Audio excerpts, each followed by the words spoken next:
5 out of 6, that's the scoreline. The ruling party just dominated local elections in Nigeria's capital.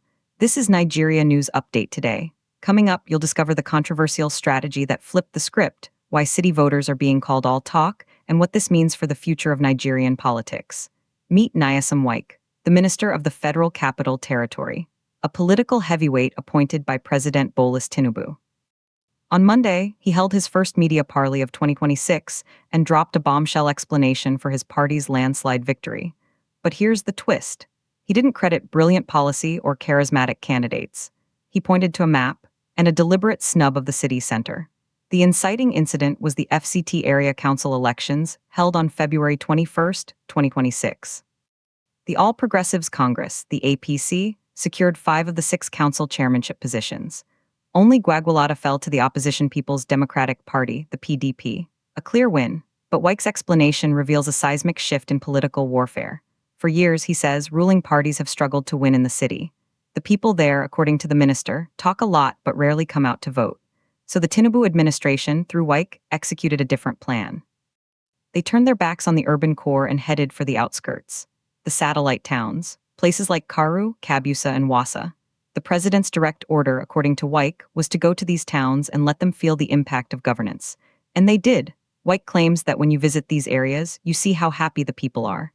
That's where the voters, he says, came out in numbers. This is a story of 2 Nigerias within one capital. The established, perhaps more cynical city dweller versus the hopeful, engaged resident in the growing suburbs. The minister drew a stark line. Where did people not come out? All of them are within the city, he stated. But in the satellite towns, people voted and made their voices heard. That, in his view, is the simple truth behind the APC's majority. But here's what nobody's talking about. This strategy isn't just about winning an election. It's a fundamental redefinition of who gets attention from the federal government.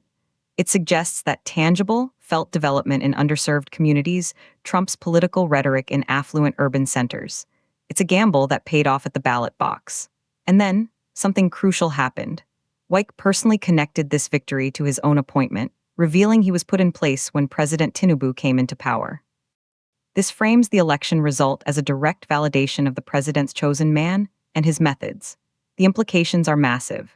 If this satellite town-first model proves consistently successful, it could reshape campaign strategies nationwide. Political parties might start pouring resources into peri-urban and rural outskirts, believing that's where the reliable votes are. The controversy is baked in. Some will see this as smart, inclusive governance that finally reaches neglected areas. Others will view it as a cynical calculation, a vote-buying operation dressed up as development, and an admission of failure to inspire the capital's own heart. It raises an unanswered question. If the city center feels ignored, will that disengagement deepen? Or will this perceived snub eventually mobilize the urban vote in a backlash? The 2026 FCT election is now a case study. A ruling party focused on the margins and won big. The minister called it the simple truth. But the real truth is that politics in Nigeria's capital may never be the same. Do you think focusing on satellite towns is smart governance or political manipulation? Drop your take in the comments. Subscribe to Nigeria News Update today for more breaking political analysis.